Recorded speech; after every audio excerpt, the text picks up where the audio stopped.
humans or not? Let me give this floor then to our chairperson, John Lloyd A. Ganzan.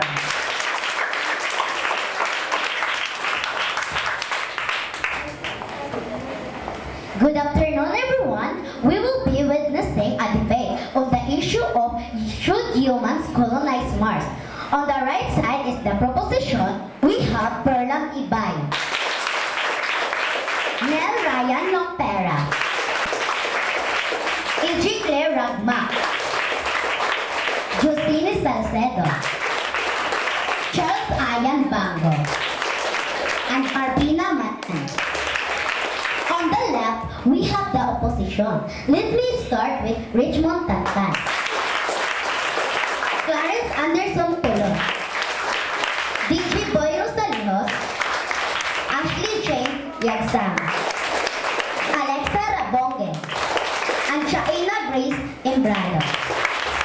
We will hear now the different perspectives of the proposition and the opposition. Humans should colonize Mars because I believe there should be a human mission to Mars because exploring Mars could be a big step for learning more about universe. Now that the public can get their hands on increasing more dangerous weapons, it would be smart to have backup planet for our species to preserve ourselves, especially when countries are expanding their knowledge of nuclear weapons. Thousands of innocent civilians' lives would be saved in the case of nuclear warfare between countries. Yes, there should be, so we can find out about other planets and life. We also have all technology we need to get there, so why don't we?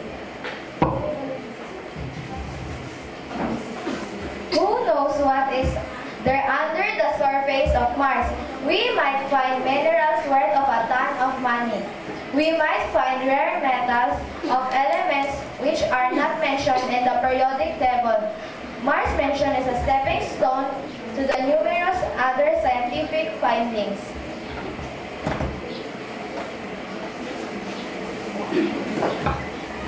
Humans should be able to have a mission to Mars because there is water on that planet. Humans today should go to Mars because a rover can survive on Mars, which means humans can too. This is why humans should go to Mars to experience and explore new life or spaces.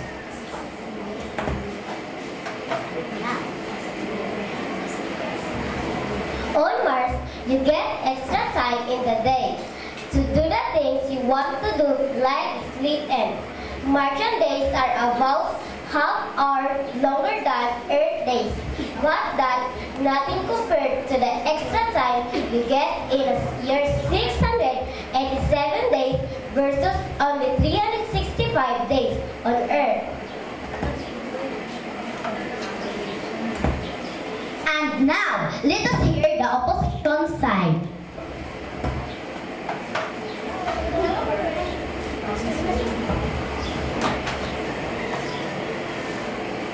No, we should not be already ruined Earth and now they want to move to Mars and join. What's there to is just greedy, selfish and stupid. Humans are selfish. All they do is think about themselves and now they worry about global warming and animals being extinct, but it's their fault.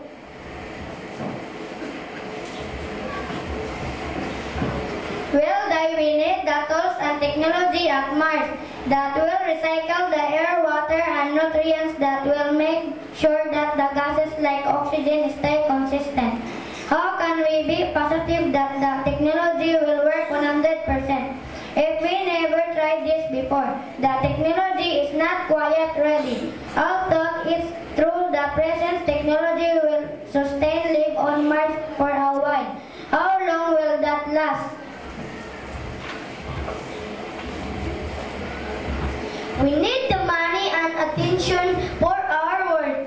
If we can't bring peace to our own world, how are we supposed to control a whole new and unknown planet? This is a big responsibility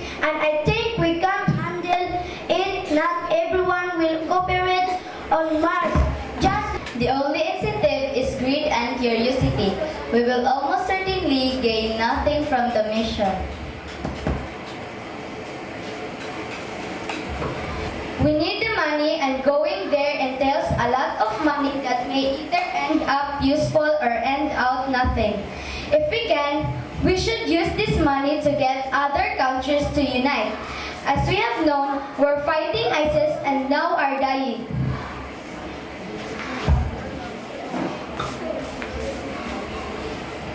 What's the point of getting into outer space when there's nothing in there?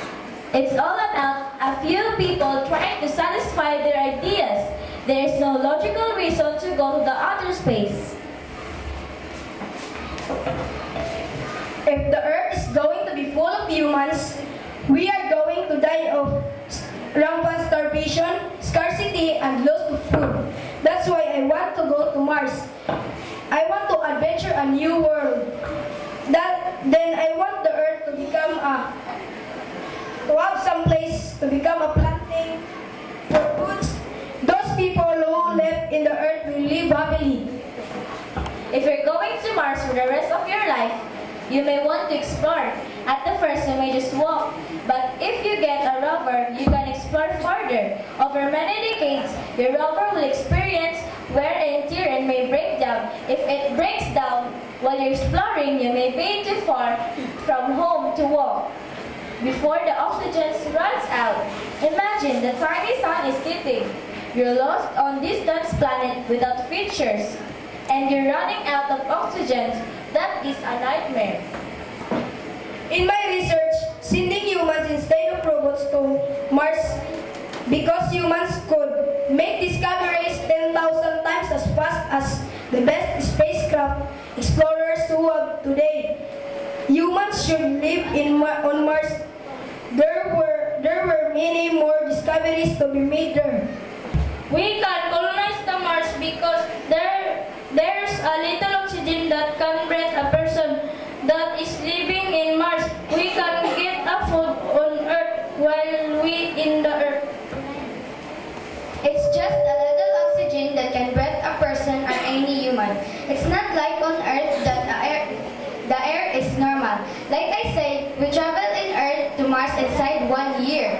What will happen to your family if you will travel to Earth in 1 year because your food has empty? For example, the father of the family is traveling to Earth because his family is hungry. What can a father do now? For example, if I am the father, I will give my family foods, materials, money, and other things. If I am going to Mars, I will bring some foods. I am not going to Mars if I don't have food.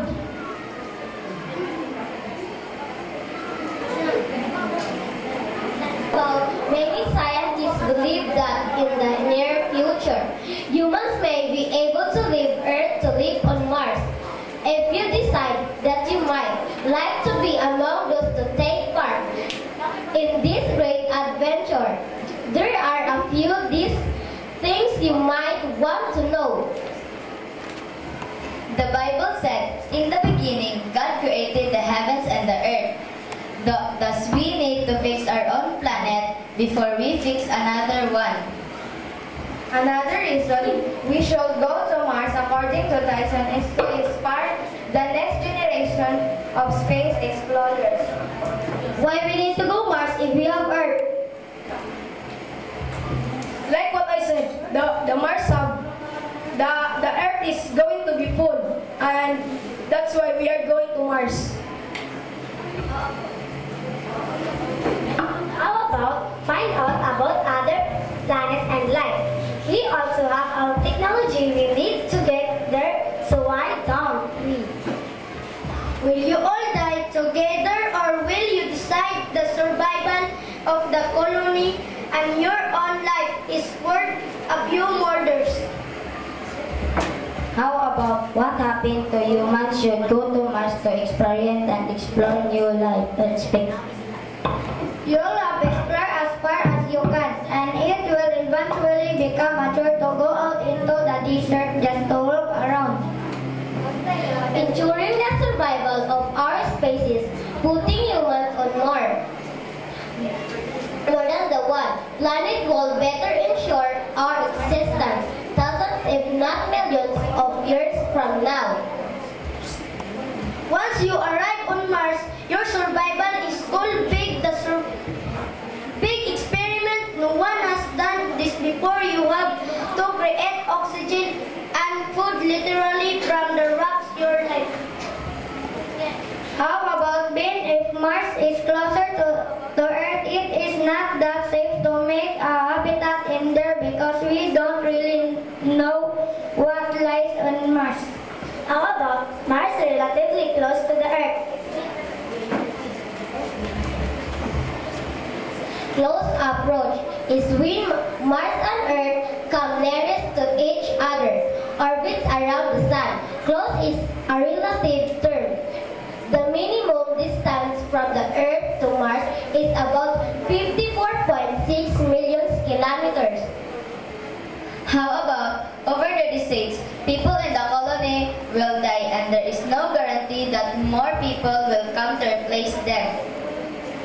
No, people will have a children in the Mars. Then those children and family are going to become a big groups of humans. If Mars have no midwife, how can we...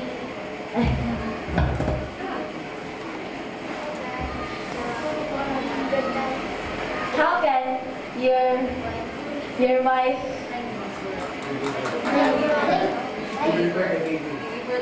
How can your wife deliver a baby if no midwife? I am going to become a midwife if there is no midwife.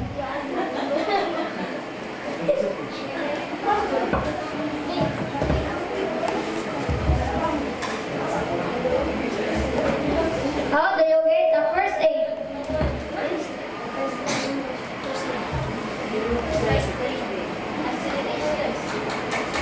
How do you get a first aid?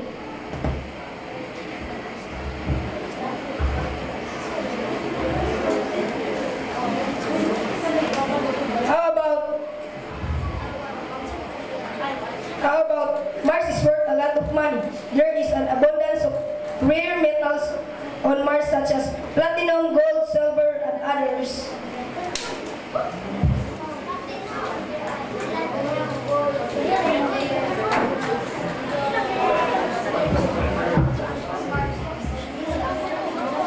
How about over the past month, even doing some experimentation with art of managing the household bills and finances with grit such as we are now able to eat well and breathe. There should not be a mission to Mars because the curiosity can have a bad impact on this world. For example, if let's say the mission was a success and it doesn't raise enough money for a turning trip, the persons that went up on Mars could have a cough, a disease, or an infection that could be brought back, and there would be no cure for this disease. We are not going to get back in Earth because we can create an rocket in the Mars. How can you sure this machine will be safe? I don't know. How about we can live on Mars because there's no human or animals that live in Mars? We don't know if there's no living on Mars because only God knows.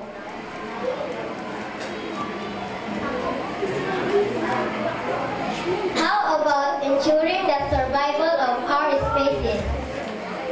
The only home humans have ever known is Earth. But history shows what the surviving as a species on this tiny globe that in the vacuum of space is such and by no means.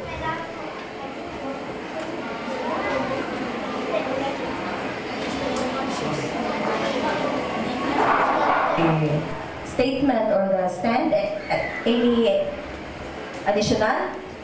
No more. So let us hear from our volunteers their stand or their position or what will be their opinion. So, Salman?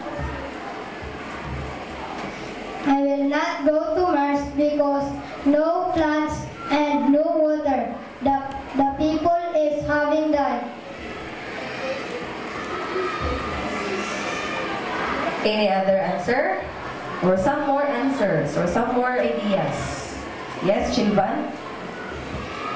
I do not want to go to Mars because Earth is our home. And we have a responsibility to our planet before we cross other planet. Alright. So, we also have JJ. I like go to the Mars because Mars is a fascinating planet, the most like Earth of all the planets in the solar system, and may help us to understand much about the origins of life on Earth. Okay, so some more. Yes, Hans Riley. Humans should colonize Mars to explore new things. So for him, he is on the prepositions side. So another.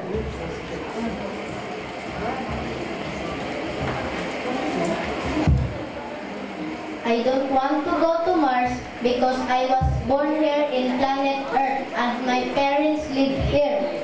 And it's our mother planet. And Earth is so beautiful than other planets.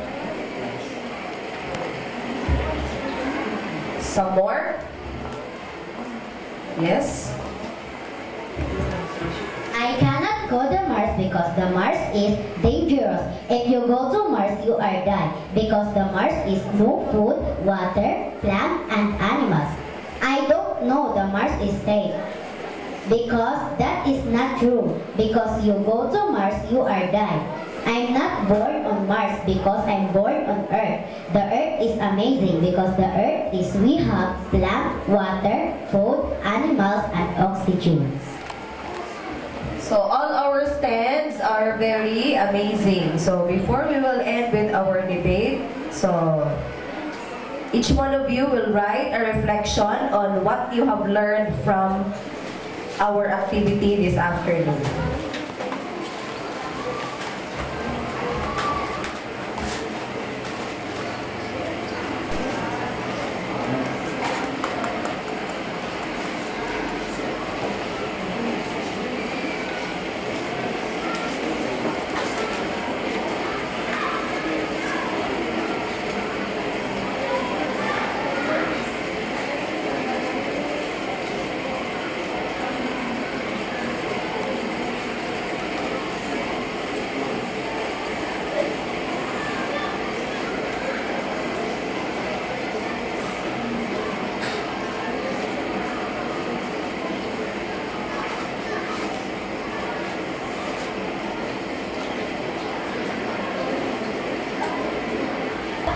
So this ends our debate. So thank you so much to our debating team. So let's give them a round of applause.